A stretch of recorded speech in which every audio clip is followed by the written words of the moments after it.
আমাদের ঢাকা শহর। 90-এর দশকে একটা জনপ্রিয় গানের কথা আশা করি সবারই মনে আছে। ঢাকা শহর আইসায় আমার আশা পুরাইছে, ওরে ঢাকা শহর আইসায় আমার আশা পুরাইছে। আজ 2022 সালে এসে সত্যিই মানুষের আশা ফুরিয়ে যাচ্ছে। কারণটা হচ্ছে Help me! Help me!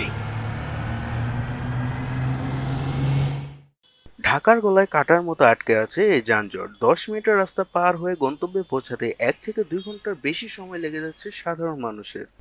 ইনি আতিক সাহেব। ওনার আজ অফিসে আসতে 2 মিনিট দেরি হয়েছে। এদিকে তার বস 2 ঘন্টা লেট করে এসে তার একদিনের বেতন কেটে দিয়েছে।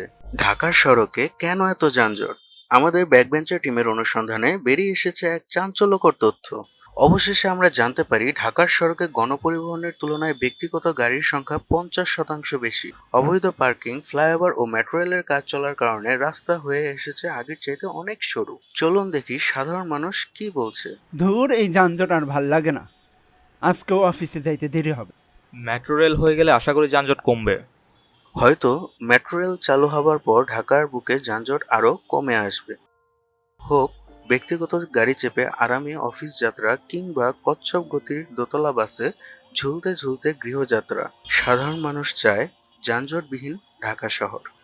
And now it's Backbencher team signing out.